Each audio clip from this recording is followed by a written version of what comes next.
So happy almost 4th of July. Welcome. I didn't think anybody was going to come tonight. And you guys are real supporters and real troopers. So how about a hand for your dedication? And a quick thank you to City Councilor Michelle Fiore for our flags and for coming tonight. That's so amazing. So thoughtful, and we really appreciate your support. Thank you so much. So we're excited tonight. We have a really powerful lineup. We wanted to do this first Tuesday all year, and we thought it would be best right before 4th of July as a reminder, a sobering, and no pun intended, a sobering reminder of really what we're facing on our valley roadways today. We wanted to get kind of a cross-section of experience so you could hear it from all the different entities, and because you guys will ask me some question about the highway I won't be able to answer, so I brought NHP. And they make hundreds and hundreds of car stops every day, and they have so much more experience, and so I wanted you to hear it from the real experts. I brought in our LVMPD fatal detail, and really the guys that deal with this, and girls, which I love, day in and day out. And then, of course, because I wanted you to see a former celebrity, I brought back Lieutenant then, now Captain Farisi, who's the head of the traffic detail now, to come and give you guys the information on what he's seen since he's been in traffic and what our valley roadways are seeing. But the opener tonight is actually really special. So we have a program that we run through our agency called Every 15 Minutes. And it's a program that we put on in high schools, and if you have high school age kids, you might have heard about this. But we stage a live car accident, a fatal car accident, and we use the kids from the school. And it's amazing. And the kids in the school don't know it's going to happen. And we have actual role players and cops and other people that come in. And we stage the crash, and we have the bodies out there, and they've got makeup and everything. So when the kids come to school, they see this. And then they spend the half a day usually in the gymnasium or in their auditorium going through a presentation talking to them about the dangers of DUI and fatal accidents. And I had the pleasure of presenting at it a few months ago at West Tech Prep Academy. And I fancy myself as being pretty tough. I mean, you see I've been working out, right? You guys see that? So I fancy myself as being pretty tough, and I went to this presentation, and I was waiting in the back, and I was watching all the kids, and then I saw our presenter tonight, Dr. Preddy, present, and I've never actually had an emotional reaction to a presentation. I couldn't look away, but I didn't want to look. And what he said was so powerful, and I thought, you know what, you guys need to hear this, you need to see it, and you need to tell 10 of your friends, because it's that impactful. And he's a trauma surgeon at UMC Trauma.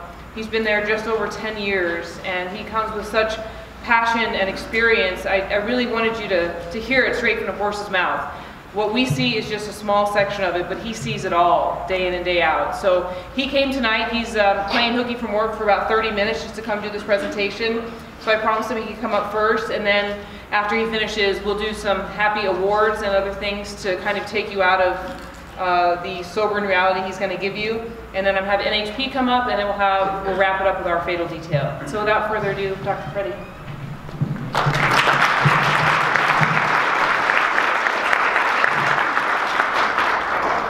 Hi there. Hi. Like she said, my name is Dr. Jim Preddy. I work at the UMC ER and UMC Trauma. I have a really big voice, but they told me I had to use the microphone. Can you hear me? Yeah. Good. So this presentation, like she said, is meant to educate and scare teenagers. This is my office. This is my uniform. If you see me in this uniform, you're having a bad day. Okay? I don't carry cards. I've never had a business card in my life, because the last thing I want is more business. You understand? So this is just a regular day in the trauma center where we see about 45,000 visits a year, and our ER sees about 60,000 visits a year. So between ER, pediatric, and trauma. So there are 17 hospitals in Clark County. We see half of all the patients see every day, and then all 16 of the other hospitals see the other half. So we are crazy busy. We are the last freestanding trauma center west in the Mississippi. and one of only 3 trauma centers left in the United States. So why do we stay open and everybody else closed? Because we live here, where people love to drink and drive. And drinking and driving accidents keep the trauma center open. Okay? The knife and gun club stuff, that stuff doesn't pay and hospitals close. So why is it that we care about this stuff? So the thing is that to us, we're doctors and we all want to try to prevent heart disease. We all want to try to prevent, you know, lung disease and cancer and stuff like this. But this kills more people than the other 2 combined. Okay? These are completely preventable injuries and deaths that don't need to happen. And the thing is that they disproportionately occur to younger people. Okay? Out on the road more, don't know what they're doing more. Okay? Pay less attention. Okay? But they are more of a percentage of the accidents and die easier in car accidents. So nearly 1/3 of all drunk driving accidents happen to people between the ages of 16 and 20. People who aren't legal to drive yet. And they either get hit by somebody who's drunk, because a good driver isn't just somebody who doesn't cause an accident. They're also the people who can avoid them. Right? And many of you people avoid them by never leaving the house on 4th of July and New Year's Eve, right? Because people out there are crazy, right?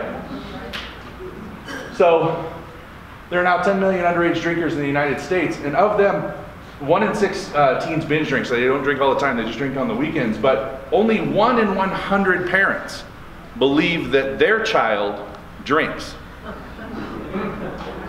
Right? And I know what y'all thinking. Like, you guys know right away. You look over, I know your kid's drinking. But that's okay. They're looking at your kids going, man, your kid drinks a lot. So, one of the things they don't do. Nevada has a really, really high rate of people using seatbelts. Right? Amongst all the states, we do have a really high rate. Hopefully Highway Patrol can verify that. But you know, we have the seatbelt law, and people do here actually buckle up quite a bit, unless they're drunk. And if you're drunk, you'll just get in the car and start driving. That little ding doesn't bother you. And you'll drive down the road, get thrown out of your car, and land on your face. There isn't a bone in that face that isn't broken. And the only injuries were to the head and face. And that patient was not savable.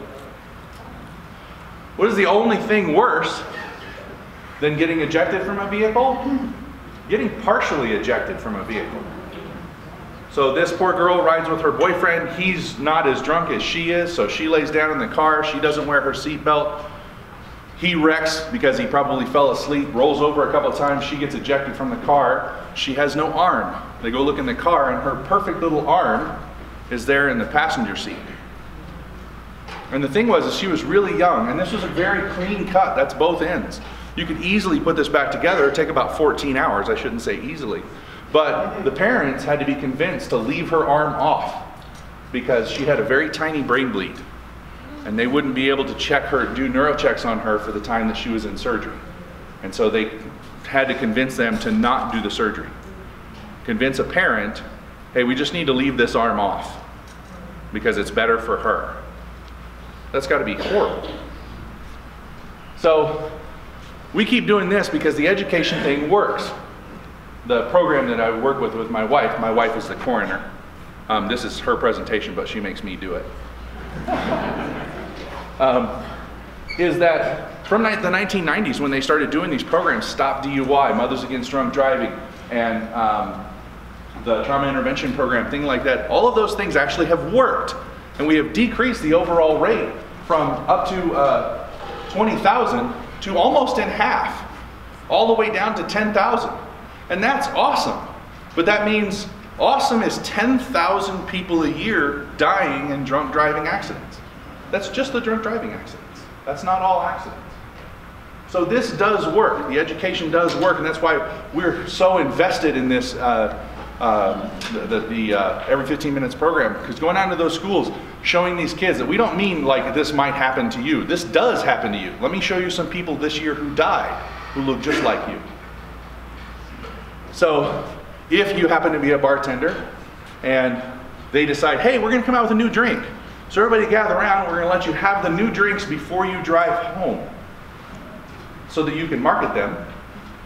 And so she didn't drink as much as her friend. Her friend drank more than her, so she drove her friend home. And then she was so drunk, she called her boyfriend to say, hey, you really ought to pick me up. I'm gonna go back to work because it's closer than home. And when she rounded the last corner, hit the curb, just rolled onto her side, snapped her back.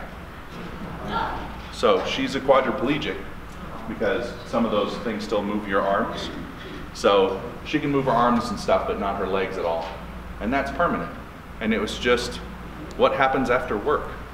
She isn't out there trying to kill people. She wasn't out drinking. She was bartending. And then they said, hey, we're going to come out with this new stuff and we want you all to try some. So the statistics say that, we're doing very well. The every 15 minutes program has reduced overall drunk driving deaths to one every 51 minutes instead of every 15 minutes of somebody getting severely injured or killed in a drunk driving accident. The one that I wanted to bring up is this one down here in the bottom that says more than half the children passengers who were killed in drunk driving accidents were riding with an impaired driver. So these aren't just people who were riding along in somebody else's car and got hit by a drunk driver. They had a parent in the car who was driving drunk, or sometimes even an adult sibling who was in the car with them. And so this isn't just the teenagers making bad decisions. This is a little girl who was out here on Centennial, right up the street. She was driving along, they were racing. She decided to moon the other guys in order to distract them. When she mooned them, they tried to pull away to get a pic of it. And they swerved, and when they swerved, came back in front of them. Her car hit a pole sideways. Both the boys who were in the car were killed. She went out, she got ejected from the vehicle, but the B post split her down the middle, all the way up to her belly button. So this is a picture. The thing that I was trying to show here is that her pelvis isn't together anymore. And so we had to put a binder on her to try to get her back together. Her clothes have been ripped right up. This is her cell phone in her back pocket. So the thing is that this is after the binder. After the binder, her pelvis did come back together and she did survive. So we got mad skills at UMC. We get a lot of stuff that we can do, but you don't want us to have to fix this, right? It seems to me like, a heart attack, a stroke, that stuff you want to come in and we can fix that stuff, but you shouldn't have to come in for this. This shouldn't happen in the first place. This was 1 block away from UMC. The poor girl was riding in the front seat on this side, was just a few blocks from her school and wasn't wearing a seatbelt. And everybody was drinking and driving. She was not as drunk as everybody else. Everybody else put on their seatbelts though. This is what we call an internal decapitation. These bones are supposed to be touching. So, and our only job that day was to keep her alive long enough for her mother and her family to get there. Once again, should just not happen. Cars have gotten so safe now that they've put a lot of hospitals out of business because they're just so safe. But you have to wear a seatbelt. Another person driving motorcycle quite fast thought one of those little ducket helmets would save his brain. They do not even a little bit. Fractured the front of his skull. He was 18 years old, just got out of school. So then, what happens if you drink and drive and you don't die? Right? Because we always hear about that, right? It's always that the drunk driver ends up, hurting other people and he doesn't die. The real reason for that is not, oh, he was limp or it was this. It was that he used the front of his car to hit somebody else, which is the safest way. That's the way your car is made for. It can absorb the most impact from the front. And they tend to hit things. Sometimes when they get hit, they also die. But even unrestrained, your best chances are a front-end collision, and that's why the drunk driver never dies, but he always hits somebody else and they die. So if you don't die, and sometimes completely uninjured, we see this all the time. Somebody T-boned somebody, they're not even hurt, and then killed 2 people in another car. Had that last week. So then you get to play with this stuff. Okay, you can go get a DUI somewhere around $7,000, and this is an old thing. It's more like somewhere around between $10,000 and $16,000 if you want to fight your ticket. So you can't fix stupid. This is a lady in the CT scanner, which is the first time she got away from the cop, and so she's trying to call her husband that she got in a DUI. So anyway, yes, she's in a CT scanner talking on her phone. Can't fix stupid.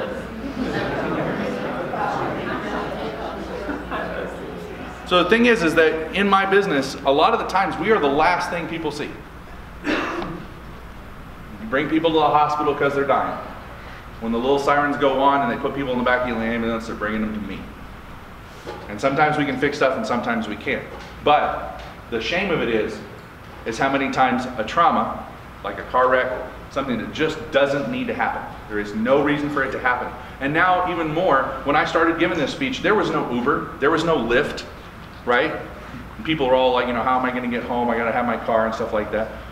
There is no excuse. You just don't have one anymore. If you decide, hey, I'm going to drink tonight, it's as easy as call an Uber, right? Call a Lyft, okay? Just don't drive. So this is my wife. She looks like a superhero. And this is an every 15-minute scene, just so you know what the realism is of the scenes that they do. The kids are taken and put in a hotel overnight so that they spend the night without their parents. Their parents get to spend a night at home with an empty room and write their kid's obituary. The kids write a letter to their parents about how they're really sorry that they got in the car with a drunk driver, or really sorry they got killed by a drunk driver without being able to say goodbye. So, to me, my wife, superhero. She meets everybody on the worst day of their life. And I don't mean the people who died. I mean the people who she has to notify. And when you hear the sound that a mother makes when she's told that her child has died, you will not mistake it for anything else for the rest of your life. So, this is our little program. Clark County, 2016, 287 deaths due to motor vehicle crashes. 12,667 deaths in 2016. That's just the number of people who had to go through the coroner's office or get notified by the coroner. It's 35 deaths a day. And so this is what my wife does. Talks to people on the worst day of their life. And they do it every day. And they're ready for anything. 1 October, my wife spent basically a week away from home. But these deaths, these preventable deaths, this is a death that happened here in Clark County over the last 3 years. And every single image you see here is an image in which a teenager died at the scene. Someone between the ages of 15 and 19, either hit by a drunk driver or were a drunk driver themselves. Mothers Against Drunk Driving and Stop DUI, they have in their rhetoric that this is a choice, right? You decided to go out and drink with no plan of how to get home, and that's where the crime occurred. And then you got in the vehicle and you tried to drive home. And this is what happens. And the parents of these people have to be notified by somebody. Somebody's got to go get the body, tag it, and then go find a parent who has absolutely no idea that this has happened, and let them know that their kid's not coming home, that the reason they didn't come home last night is this. These are not statistics. This is not in some other part of the country. These are all people who died here in Las Vegas from drunk drivers. This is the reality that all of EMS, that all of the police face, that they come up on us all the time. It takes just about one of these accidents for you to be fed up with it, for you to never want to see it again, and for you to know that it's completely preventable. All you had to do was have a plan. All you had to do was know that, hey, and when I get done tonight, I'm going to call Uber, I'm going to call Lyft, I'm going to call AAA, who provides not only a ride home or but a tow truck to take your car home. There just isn't a reason. And then there's the people in this room who, like me, unless I'm working, you don't go to the strip. You don't go out at the times that you know the drunk driver is going to be out there. Let the police go out there and play with them, okay? So I alluded to this earlier, and it's a horrible thing to say, but my wife and I and many of these people in the room know the sound that a mother makes when she finds out her baby has died. It is soul crushing. You can hear it from 100 yards away. So other things that are, just as safe, trying to run across a freeway in the middle of the night because you're drunk. And kids these days with the, any of you guys doing this stuff while you're, hopefully not that one, maybe that one. Some of you guys that one, hopefully none of these. So, little thought game, imagine someone very special to you, pick any person that you want to, and then think about the last time you spoke to them. What'd you say? What was the last thing you said to them? Did you say I love you? Did you say goodbye, or did you say hey later? Imagine going home and not being able to reach them. And then imagine being notified that you will never see them again. And so this isn't just about drunk driving, this is about your relationships. Make sure that everybody you know knows how you feel about it. What if you caused the death? What if you were the drunk driver that night? What if you just did it a little bit? Said, no, I can make it home. I only live a block away. And then you have to sit in my trauma center and watch them die. Because everybody from the accident comes to our place. The drunk driver, the family, everybody comes to us. Could you handle that? Could you handle watching that? So my message is twofold. One, don't drink and drive. Make sure that everybody you know knows that you'll come and get them if they need a ride. Uber, Lyft. And then I want to thank the Clark County Coroner's Office for allowing me to have these slides.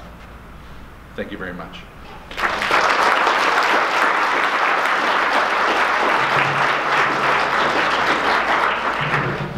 Thank your wife, too. Thank you so much.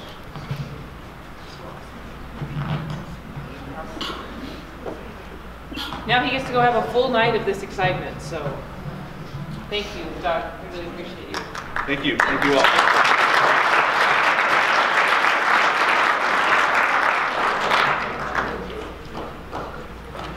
So I didn't get a chance to introduce everybody and say our thank yous when we started. I wanted to kind of grab your attention. Did it work? Yeah. Right? I know. That's why I told you when I saw him do it, I really was trying to be tough and not look away, but the stuff he shows to the kids, he put even more slides in there, and it's, it's a lot. It's a lot because it's what's happening every single day, and that's why we felt this was important. So real quick, if you have nice full bellies, Darren from Albertsons, thank you so much, Darren. We appreciate you. Are you guys open on the 4th of July? In case we need stuff? Are you guys open? Albertsons is open tomorrow, so those of you that are slacking on your shopping, coming ready for you. And then Pawan from 7-Eleven, where are you? Oh, there you are. Thank you so much. We know you're open. You guys never sleep, right? You guys are open for business 24/7. All right, Lieutenant Gibbon. Do I not? Oh, there you are. So we're gonna give you a little positive love and spread the love real quick. So I'm gonna let Lieutenant Gibbon. Hey, and before I do that, just so you guys know, we've got a full agenda today. So if you have questions when we're done, my COP team is lining the wall. Raise your hand, COP team. Yay, they're either in black shirts or the studly British guy with a nice accent. You can't miss him. We do have a new addition to COP tonight. That is Sergeant Stu Richmond. He just came over to lead our community outreach team, so we're really excited to have him on board. So welcome, Stu. And then in the back we have Captain Nick Farisi and then Captain Roxanne Burke, who are joining us this evening. And I think, did I miss anybody? Okay, good. I need that. You need it. I need it. All right, good evening. My name is Rick Gibbons. So I'm in case I haven't introduced myself to you before, I'm the administrative lieutenant. I'm over the proactive team we have, what's called Flex. Also over our detectives. There's 4 squads of detectives, and then our community-oriented policing team. I also have, who goes to the mountain? Mount Charleston? Anyone go up there? All right, so I'm over those guys up there. We just had a fire up there today, in fact. So just part of this message we want to let you know is if you do travel up there, please adhere to the fire codes up there because we're in a kind of a drought right now, so the fire conditions are bad. So as part of each area command, there's 9 area commands. And as part of each area command, the captain gets the choice, along with their management team, to choose an area command intelligence officer. This officer is selected. So in other words, it isn't just like people can come and transfer in and become an area command intelligence officer. You have to come with some skills. Investigative skills, analytic skills, and the ability to see things and remember them. And tonight I'd like to recognize one of the best. So I've been around this department, been on for 23 years. Yeah, thanks. And I got to tell you, this officer is amazing. His ability to analyze crime pics, analyze information that comes into our center, and to remember them. There are things that he remembers from a year ago. Hey, I remember this kid, he was involved in a fight over in this neighborhood, and now he's wanted for a robbery. And I'm like, how'd you remember that? So he's amazing. Give a good hand for him because he just got promoted to detective. Give a hand for Daniel Gudovich.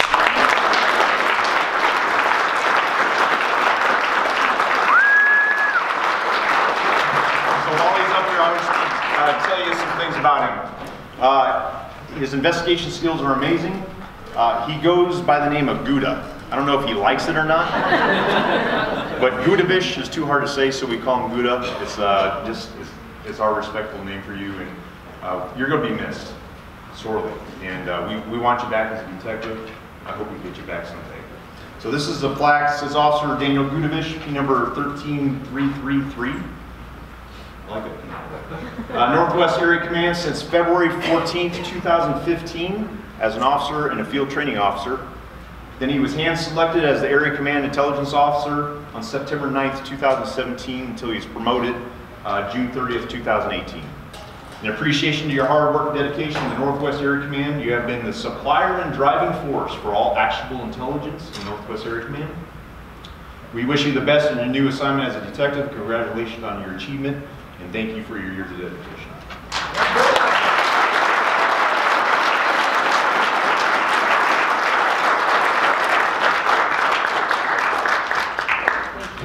And then the next one. So, as you know, our police department wouldn't be anything without you, the community. So, you're our eyes and ears out there. And without you, we wouldn't be able to do what we do. One of the things that Gouda and our crime prevention specialist, Randy, in the back, he's awesome. One of the things that they've been able to do is the Nextdoor app, communicating with you on your Nextdoor app, be able to analyze the things that you're putting on there, all right? But what doesn't take place of that is our community members. And tonight I'd like to introduce Community Manager Sergio Garcia. Would you come up?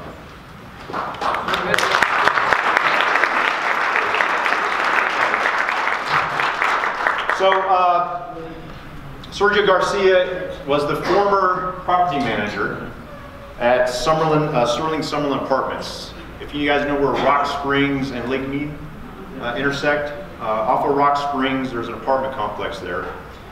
Sergio had been there for 3 years? 3 years. 3 years. And I gotta tell you, as leadership changes in a police department, right? We change about every year. You see someone new, we go through a little bit of changes. He was a steadfast community member there at the apartment complex, communicating with the different teams that come in and being able to actively engage us in the knowledge of crime and what was going on in his apartment complex.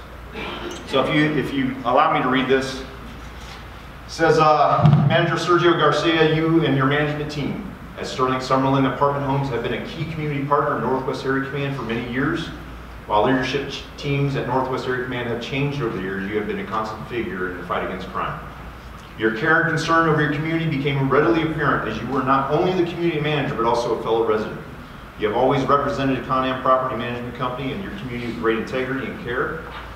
In fact, in May of 2018, Northwest Area Command conducted a neighborhood cleanup off a lot at Rock Springs, which was adjacent to another Con-Am property. You not only came out to assist with cleanup, but you offered your pickup truck to haul mattress and other trash to put in the dumpsters. Your willingness to extend your time and abilities beyond the walls of your responsibility not only shows your character, but your heart in keeping our community clean. While we are sad to see you leave Northwest Area Command, he got a job over on the east side of town because he's so good. So they wanted to clean up the east side of town. We thank you for your continued assistance in keeping our community safe. What started as a partnership has evolved into a true friendship. So whenever you need us, we're here. We appreciate your friendship. Please give a hand. It's his birthday today too.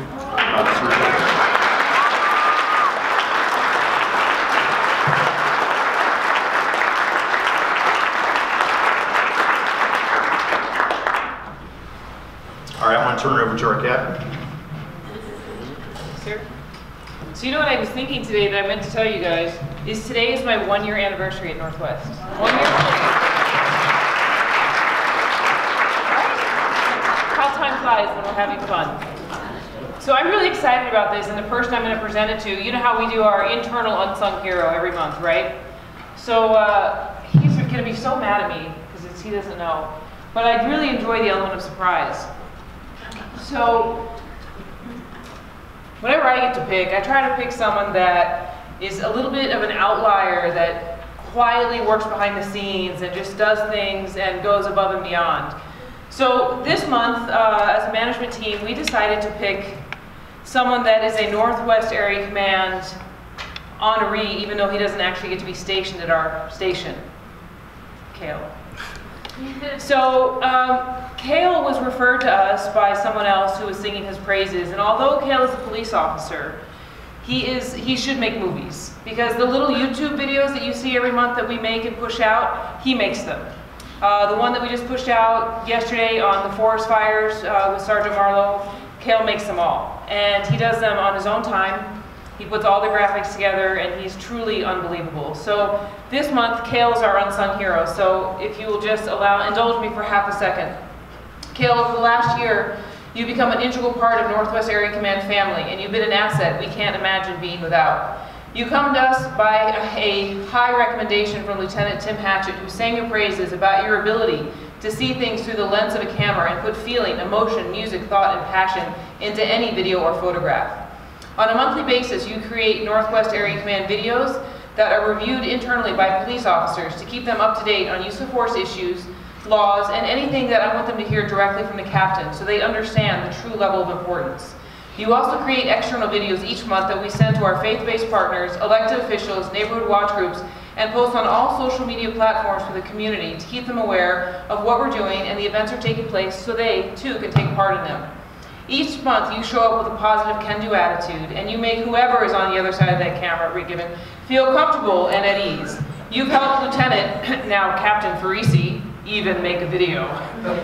You also assisted Lieutenant Gibbon most recently and Sergeant Marlowe in making theirs. Kale, you're an integral part of our Northwest Area Command family.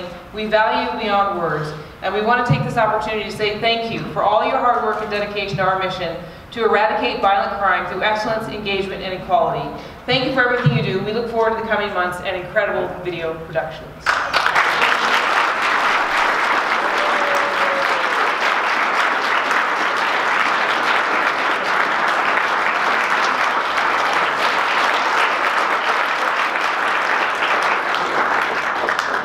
Embarrassing ones.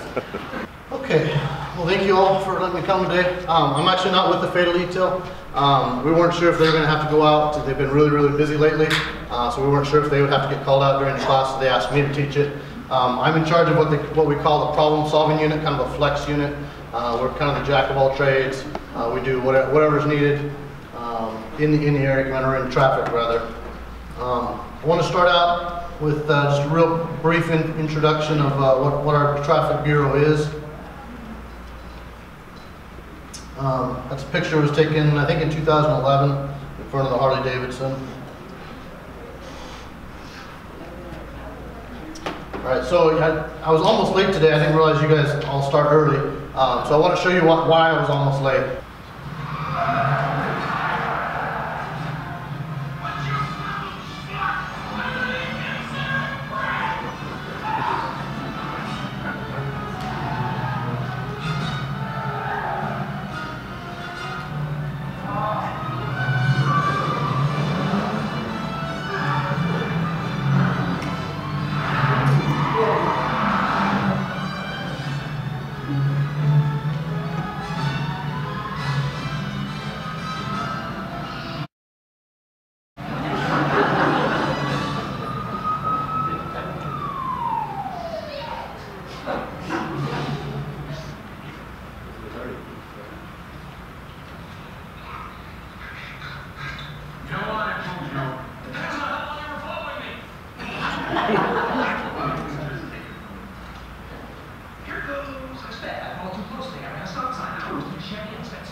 So it's a typical day for a traffic officer.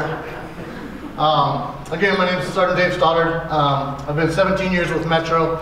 11 of those years I've been in traffic, so I've been doing it quite a while. I was there both as an officer and as a supervisor. Before that, I was a military police officer in the Marine Corps. A little bit about the motor officers. They have to be police officer category 2. They have to have, obviously, AM endorsement on their license. There's a safe rider 2-day course they have to pass. They have to pass the oral board. They have 5 weeks of initial motor training.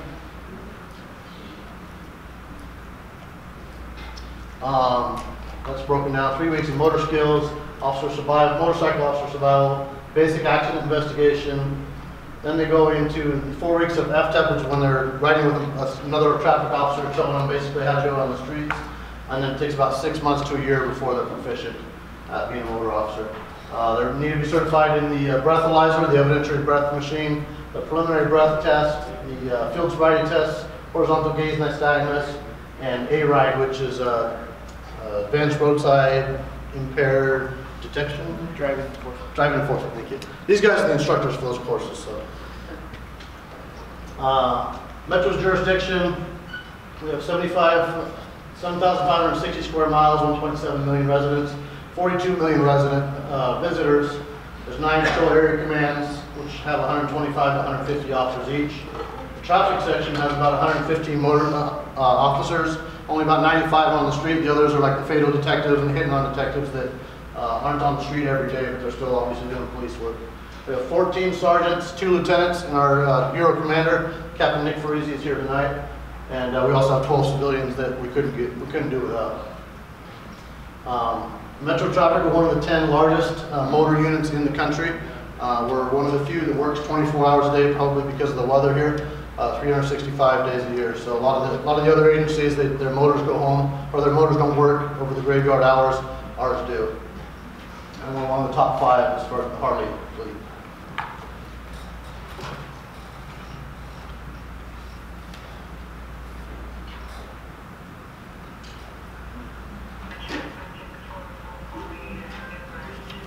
This is our recruitment video.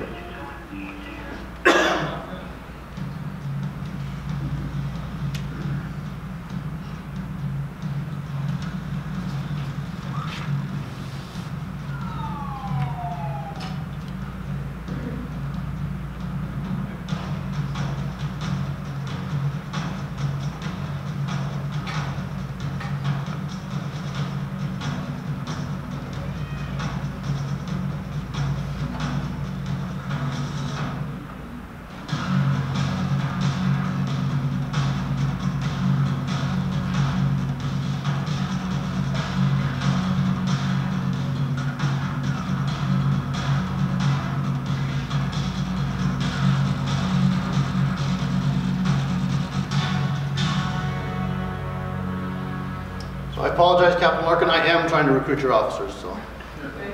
But this video is really good. It actually shows a lot of the different things that a motor officer does. It's not just riding around on a motorcycle writing tickets. There's a lot of different things that we get to do. One of the few areas one of the few officers that do get to do some of the things we do. Again, we have a PSC squad, which is my squad, with a hit and run detail. Target DUI, they're the ones that make sure that the DUI packages are correct and ready to go to the prosecuting office. We have a fatal detail, and then administrative training sections. So some statistics. I know the doctor brought up a lot of statistics, so I don't want to hit you with too many, but so far this year, this is valley-wide, we have 10,671 crashes. So if you do the math for, what, 6 months, that's the end of June, so 6 months, that's a lot of crashes every single day. 5,726 of them have injuries. The plus sign means we're up from last year as opposed to 2017. So we've had more crashes this year to date than we did this time in 2017, same with injuries. Fatality crashes, we've had 69 so far this year. That's actually down. It's down about 12% from last year. 2005 was our worst year ever, 128 fatalities. And 2011 was our, 1973 was our, 2011 was our best year, 73 fatalities. So far, between traffic and patrol and all the different departments on Metro, we've made 216,000 stops, both vehicle and pedestrian stops, and issued over 103,000 citations. And statistically, based on the population in the valley, 1 in 60 people will be involved in a crash this year. We've had 1,835 DUI arrests so far this year. We usually average right around 3,000 DUI arrests a year. And again, statistically, 1 out of 400 drivers will be arrested for DUI. For Northwest Area Command, so just this area command, so far this year has had over 1,000 crashes. 619 of those crashes had injuries, 12 of them were fatalities. I forgot to mention this part below. 4,844 citations were issued to people in the Northwest area. Not necessarily people that live here, but people that were here when the infraction happened. So I want to talk about DUIs and the impact they have on our community. The doctor did a great job of doing that. He pretty much stole my presentation. But again, we covered this DUIs 1 out of 400 in the valley. DUIs are a 24-hour problem because we're a 24-hour town. The casinos, obviously, they want to lower those inhibitions, so they give out free alcohol so that you'll keep gambling. They do that 24 hours. There's no cutoff time or anything like that, like a lot of the other towns have. Drinking and driving limit is 0.08 grams per 100 milliliters of blood. It's also 2 nanograms of marijuana for 100 milliliters of blood, which is 2 to 3 drinks for most people. Males and females have different body composition, and obviously every person is different. If somebody weighs 500 pounds, 2 or 3 beers aren't going to affect them as much as somebody that weighs 90, okay? Because they have more blood. My name's Dan Slattery. Here's my email, and I'll talk about those addresses here in just a minute. I've been a police officer since 1999. Started in Wyoming, and then I came here. I have over 700 DUIs in that time. Let me start with a question. How many people here know somebody or been affected by a drunk driving crash? Okay, about half the group.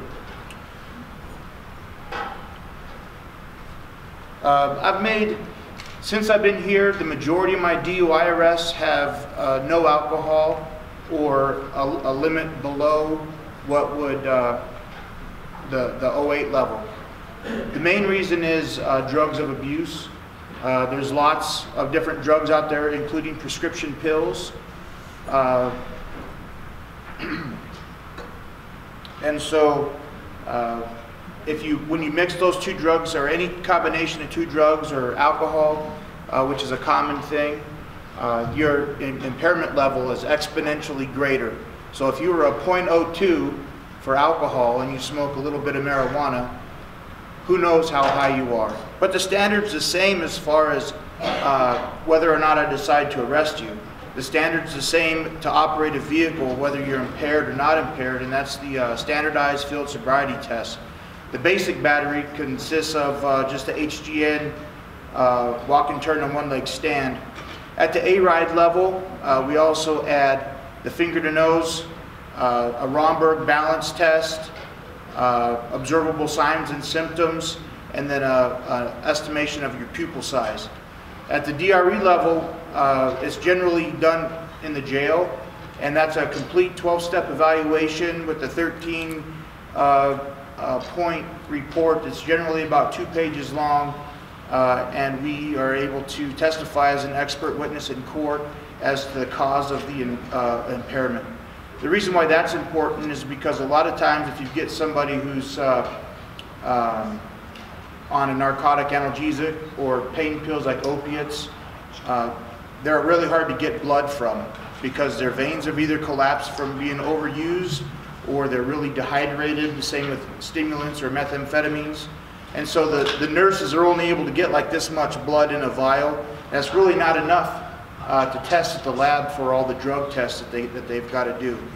The nurses at the jails, either Clark County Jail or the city jail, they're constantly hiring and replacing those nurses.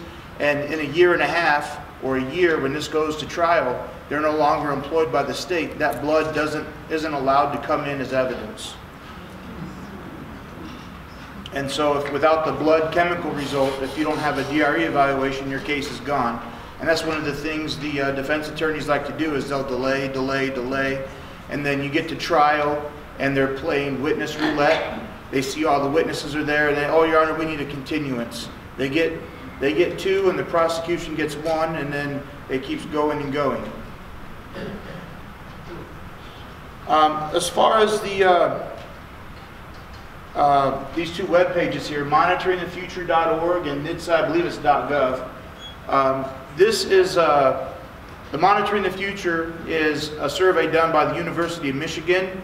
Every 2 years, they interview sophomores and seniors, and what they do is they get their opinions of drugs that are in the community, whether it's meth. Well, they talk about meth, marijuana, hallucinogens, inhalants, and prescription pills. And what they find is, over the course of the last 10 years that I've been doing it, is every year that there's a dip in a perceived risk, the following survey, that drug of abuse is elevated. So for instance, a prime example would be how we legalized marijuana here in Nevada, and everybody's saying, oh, it's legal now, we can do it, we can do it. Well, that's why I've been arresting like crazy people who are driving who are high on marijuana. Another thing about marijuana is the impairment level lasts up to 24 hours. The concentration of the THC back in the 60s was what? Anybody remember? 2 to 3%? I don't remember that. I'm not quite that old. However, I know that from reading about it. The marijuana concentration today is upwards of 33%. And then depending on how you take it, whether it's the shatter, the marijuana butter, the edibles, there's no regulated serving size, and so people are actually starting to ingest this high level of marijuana in their system, and so they may feel stoned for 2 to 3 hours, but that impairment is affecting them up to the 24 hours when they don't even think that they're impaired. Let's see. There's the NHTSA.gov. If you put that in your web browser there, you can look at the drug driving statistics. They have some self-reporting statistics, and the numbers are astronomical. Across the United States, I think it's 16.8 million people self-report that they drove under the influence of 2 or more drug categories within the last year. It's just astronomical. And they list it out by all the different drug categories. So every 15 minutes was an excellent presentation, and that's targeted for the youth in the community. What kind of targeting do we have for adults? There isn't any really. In fact, the dispensaries aren't even required to put up a sign that says, you know, don't use our product and drive afterwards, it causes impairment. At this point, they're not required to do that, and so they don't. I talked to the last DRE school we taught, we had a dispensary owner come in, and he said, I would be willing to do it if everybody else was required to do it, because in his mind, that detracts from business, promoting that his product is potentially dangerous or can get you into some legal jeopardy. Let's see. You can email me if you want a safety brief at your business or place of work. I'll come give you a safety brief as far as more in-depth detailed as far as all the drugs of abuse, how they impair a person's ability to work safely on the job, or if you're just concerned that somebody might be impaired, and that might be the first step to get them on a treatment or recovery or whatever, send me an email. I'll come out and talk to a group of people for you, and then as responsible citizens in our community, we could probably try and keep this as minimal, the deaths as minimal as possible. All right, so does anybody know how marijuana impairs driving? Okay, neither do the people out there driving, they're smoking. There's actually more cannabinoid receptors in your brain than there are for oxygen. So when you smoke that marijuana, it crosses the blood-brain barrier within about 10 seconds. That's the fastest way to get high from it, is in putting it in your lungs. It crosses that blood-brain barrier, and every part of your brain is affected. One of the things is memory. All right, they can't remember.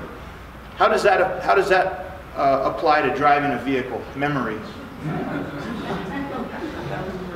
You got to remember where you're going.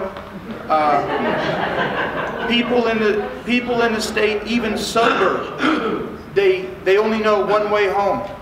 And if that way's blocked off because of a crash or construction or whatever, the whole lanes will be closed. People will pull up and say, I got to get through there.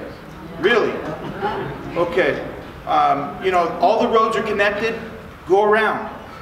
But at the same time, the short-term memory of people that smoke marijuana are affected. They can't remember to say the word stop after 30 seconds. Have you ever been to an ER room and they give you a cognitive impairment test? They say, all right, I want you to remember the color red. And I'm going to tell you a short story, and I want you to tell me the word red. You understand? They're like, yeah. What was the word? Red. Okay.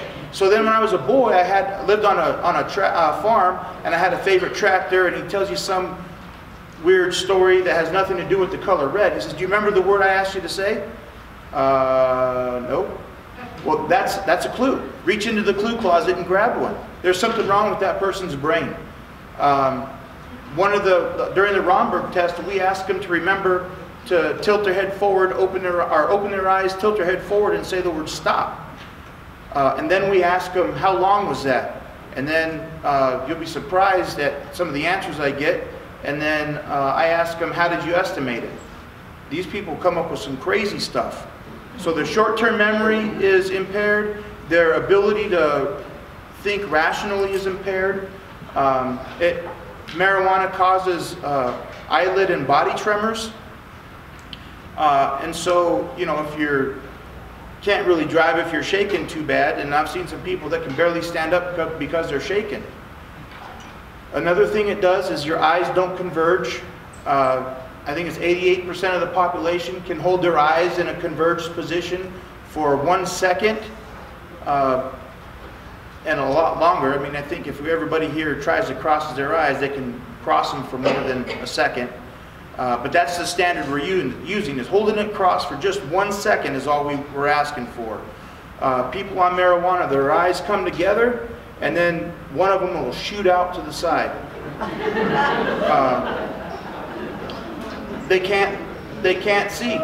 Being able to cross your eyes is important for driving, because as those traffic signs are coming at you, your eyes are required to cross and focus. It's called the accommodation reflex, so you can see what the speed limit is.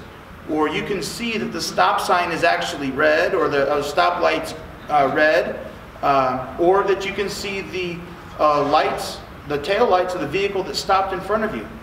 They can't focus on that because they can't cross their eyes.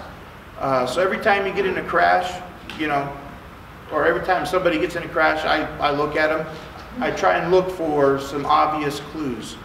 Another thing that it does is it makes there's 6 muscles on the eyeball.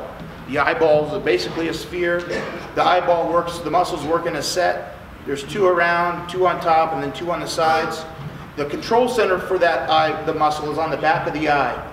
So if they, marijuana kind of has some stimulating properties, and it will cause that muscle on the back of the eye to constrict or to contract, which pulls the iris up. Their pupils will be dilated. One quick story. Does anybody here had dilated pupils, had their pupils dilated at the eye doctor? Right. I made the mistake of trying to drive after that. I had my sunglasses, or had their sunglasses on, my sunglasses on, and I had to be at DMV court, so I was driving there. I couldn't see the speedometer. It's just, I was driving by context clue. If grandma next to me was doing 35 and a 65, that's how fast I was going, right? So anyway, there's lots of obvious indicators that we look at and that we try and gather to make a solid DUI case. Just to let you know, the DRE class is 110 hours of classroom instruction, and there's 36 hours of actual jail certifications. So it's a pretty intense class, and we generally do that in about 2 weeks. All right. So I'm Jose Campos. I've been with NHP for 5 years. The whole time I've been on Graveyard. I am a FTO SST instructor, and all I do at night on Graveyard is look for DUIs. Basically, I don't write a ticket at night, maybe 1 ticket. So all I do is look for DUIs. Anything from alcohol or drugs, as Trooper Slattery said. And seeing Uber and Lyft has helped out a lot in the Valley over the last 5 years. Since they came on, they've helped out a lot. I mean, we still get the people that want to drive, drinking and driving. They just, you're not going to change their behavior, some of them. You know, the doctor hit it good when seatbelts play a big part. You'll go to one crash, usually it's a single car into the, you know, those little metal attenuators that compact in when you hit them. They'll hit head on with that. Usually, we get about, what, 4 of those a night? 4 of those a night on a good night, and usually they're all drunk. All right, and the seatbelt's on, or we get rollovers, seatbelts on, they're rolling. We'll get there, they're like, oh, I'm good. All right, or then you get the ones that don't have anything, no seatbelt on, they're rolling and they're ejected, and then we have to call our fatal team out. So, but Uber and Lyft does help, taxis help. Let's see what else. So basically on Graveyard we have roughly 10 to 12 troopers a night covering the whole valley. Las Vegas, only just Las Vegas, that's where we're stationed out of. And usually one of us will get a drunk a night, so that's 12 drunks per night. You know, do we catch them all? No, but we do try our hardest to keep everyone safe out there in the community. Oh, let's see what else. He pretty much hit all the drug stuff and took all my stuff. But he is a drug recognition expert, so he's really good at it. What's your highest DUI count here? So that's about it. Yeah. He took it all, stole it. We'll get it, turn it over to him.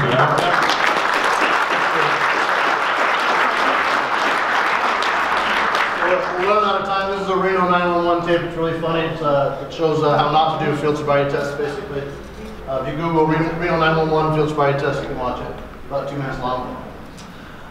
So the consequences for DUI, the doctor covered this kind of briefly. We'll go over it again. First DUI, it's 2 days in jail. You pay fines, probably again, by the time you hire your lawyer and everything else, it is about $10,000. But the fines alone are probably about $2,000 to $3,000. Victim impact family, you have to take time out of your day to go attend that, and then community service, the judge can order you have to go do community service. Second DUI is mandatory 10 days in jail, more fines, higher fines, I should say. Impact panel again, DUI school, and community service. Third DUI is a felony, no matter what. It's a minimum of 1 year in prison. There's other ways you can have felony DUI. Attorney fees are associated. The other ways you can have felony DUIs are with death or substantial bodily harm. And once you have a felony DUI, it's always a felony DUI. So if it's your first felony ever, say you just had 3 or 4 drinks at the bar, you're driving home, you're the best driver in the world, you're not doing anything wrong, but a pedestrian runs out in front of you and you hit that pedestrian, now you're facing felony DUI, okay? So now you got a felony DUI conviction under your belt, and you get pulled over again, you know, after you do your 1 year in prison, 5 years down the road, you get a second DUI, it's also a felony, so you're gonna do another year in prison, okay? Once a felony, always a felony. Nevada's implied consent law, basically, if you drive on Nevada roadway, you are consenting to evidentiary tests of your blood or breath, okay? Now, there was a landmark court case called McNeely versus Missouri. Basically what that was is a trooper in Missouri, or an officer, I don't know if it was a trooper or not, pulled over McNeely. McNeely was drunk, and that officer forced McNeely to give a blood sample. What the court decided was that there was no reason for the officer to force that blood sample. He had the time, he could have obtained a search warrant for a drug from a judge. There was no can't think of the word. No immediacy exigency. Thank you. There was no exigent circumstances that would prevent him from getting a warrant. So since the McNeely versus Missouri, we don't really rely on implied consent anymore. If a person refuses to submit to evidentiary testing, then we go ahead and apply for a search warrant from a judge. The consequences are though, if you refuse to submit to evidentiary testing, you will lose your license for a year. Period. Just for the refusal. Then when we get the results back, you're going to lose your license for another 3 months. Okay?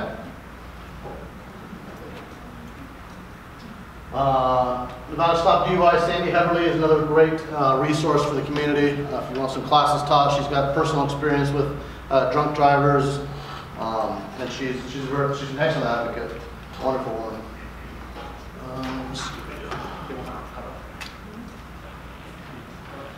Hey, real quick, I'm just going to interject here because we're going to wrap this up with really what our message is. And first, I want to thank Captain Larkin for putting us on the agenda. Like they said earlier, we're at 69 fatalities just in Metro's jurisdiction, and that's as of yesterday. And unfortunately, we'll probably have another one before the end of the weekend, just statistically. We're writing the tickets, we're making the arrests. This is not a police problem, it's a community problem. Writing tickets is not the answer to stop fatalities. I need all of you in the community to get involved and to bring awareness to correct driving behaviors so that we stop having innocent lives lost on our roadways. So a couple things that we've changed in traffic. We are in the process of creating a more proactive DUI team, because that is the one area that we see that is adding to our fatalities, is if we can get more drunks off the road, we can reduce fatalities. But the other one is through community engagement. So I've been in traffic now 3 months. We did the shock and awe at the beginning. I buried 3 children in 3 months that died in fatalities here in Metro's jurisdiction. So the community outreach part, I'm going to bring up Officer Kelly Cannon. She's leading our community outreach from traffic, which we haven't had up until this point, to bring the awareness to work with you. So she's going to tell you about that and how you can help get involved so that we stop having senseless deaths on our roadway. I'm right here. I just wanted to put these up real quick because it'll be easier for you to see them and write them down if you needed to than me writing them on the board. And we can turn the lights on for when we're done so that you can get the troopers' information as well. I'm Officer Kelly Cannon. I've been in traffic for 4 years. I've been on the department for 10, and traffic is my absolute favorite thing to do. I love being on the bike. I'm the only female that's in the traffic division. I just thought I would share that. Anyways, I love it. I love being out meeting the community. I love traffic enforcement. I love stopping people for whatever infraction it is, and not only writing the ticket, but also saying there's a reason why I'm writing this ticket. So who in here drives? We may have met, and hopefully it was a good interaction, but either way, everyone in here for the most part drives, which means do you drive on the roadways for Clark County? Right, so everything that happens on those roadways in one way or another affects you directly. And it's our job, as best we can, to keep them safe, but more importantly, it's your job to keep them safe. It's your job to help us and us to help you to make sure the roadways across the entire valley are safe.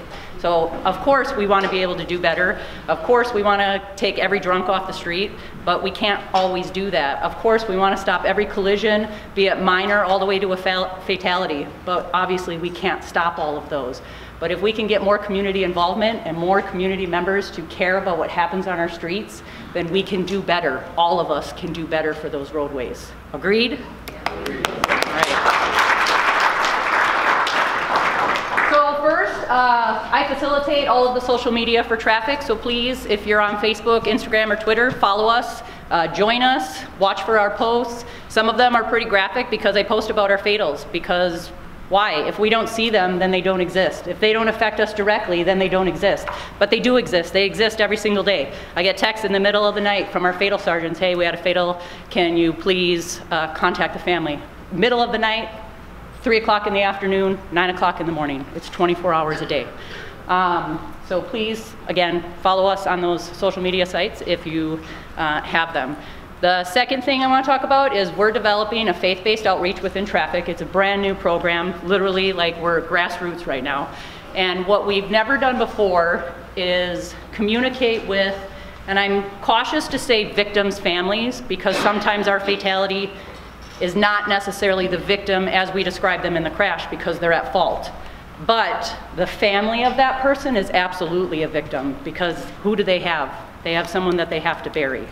So of course they're going to be a victim, a family of someone that we need to reach out to. So our faith-based outreach program, and that's kind of the main reason that I wanted to talk. If there's anyone in here that wants to be involved in it, please contact me. If there's anyone in here who has a stronghold in their place of worship, please contact your place of worship and have them contact us if they would like to be involved in it. And how it works in an ideal world, unfortunately, we would have the fatality. I would get the information from captain and from the coroner's office, from our fatal sergeants, that we've had this fatality. Here's the next of kin information. I then contact one of our faith-based outreach volunteers, and they would contact the family, offer condolences, offer grief counseling, offer a listening ear, a hug, something that when a traffic officer leaves the scene of an accident, they're done. We're done after that. But that doesn't mean that that family doesn't need help still. So that's what we're trying to do. And all of our area commands have been doing it with RECAP. If people are familiar with RECAP, when a violent crime happens, we send out RECAP right away. Well, traffic's never done that. So we want to start doing that. We want to start reaching out to those families, those next of kin, that need help to prevent depression, to prevent possible suicide, to prevent violence in the home, to prevent anything that would bring demise to their family. We want to be able to help ease them into the transition of not having their loved one anymore and guide them back to a new reality. And we want our faith-based program to be able to do that. So if anyone is interested in that, please contact me. And last, on July 27th, we're having our, I don't want to say it's the first, but it's the first under Captain Farisi, traffic social event. And it's going to be at Veterans Academy, which is Rancho Vegas area. If you're not familiar, it's one of our high schools, one of our magnet high schools. One of our department captains, his wife is in charge of that high school. She's the principal there. So Veterans Tribute Academy. And it's on July 27th from 5 to 9. We're gonna have a ton of vendors there. We're gonna have traffic safety, Medic West, AMR, RTC, the fire department.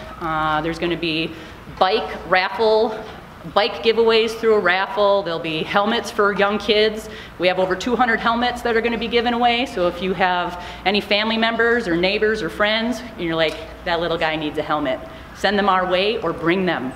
We're having car seats fitted, car seat giveaways as well. So if there's a need for a car seat for someone that you know or for you, please come. I believe they said we had over 100 car seats to give away. Is that correct?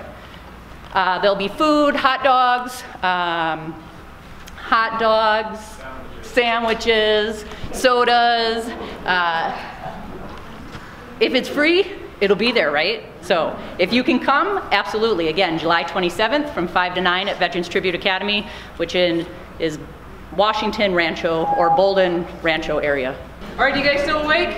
Some of Yeah, you? you're welcome up, Captain. You did, thank you. You're awesome. There's my email. My P number, my badge number 13675. My initials K as in Kelly, C as in Cannon. And you can email me if you're interested in anything that we talked about. Yes, ma'am. One quick question I think everybody wants to know is, you're not in a vehicle without air conditioning. How do you survive in this heat on a motorcycle? Oh, I got a 2018 Harley and they have air conditioning now. They have air conditioning? Yeah. I know, 2018 and the only female. You're awesome. I get a lot of things. I drink a lot of water. We drink a lot of water. Find shade where you can. Yep, find shade and drink a lot of water. The people at 7-Eleven let us go into their coolers too Yes. and cool off. It's really nice.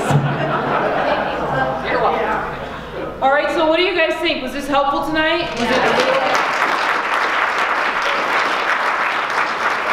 Hopefully it was a little disturbing and you'll go back and tell your friends and you'll make sure that you support Uber and Lyft and all of those things. Hey, so next month, August, we'll be in here again. We have a really interesting topic next month, but I'm gonna make you watch my video to see what it is, just to see how many of you are actually following us on YouTube. But listen, over the summer, if you see a traffic officer that looks soaking wet because they're out there, make sure you thank them for their service. And you know, look, these guys are out here every day doing the job that they love more than anything in this world. We're putting academies through every month still. We're really proud of this. And we're gonna get you the cops on the street that I know you're always concerned about. Tomorrow, there's the Summerlin Parade. It starts at 9 a.m. It's gonna be on Hill Center, Hill Point, up by Village Square. Let me just put it to you this way. The parade will be amazing. The traffic will be a nightmare. Okay, so just remember that. So if you don't have to go drive around up there, maybe you shouldn't, just wait till the parade is over. I think it ends around noon-ish. It'll probably be safe.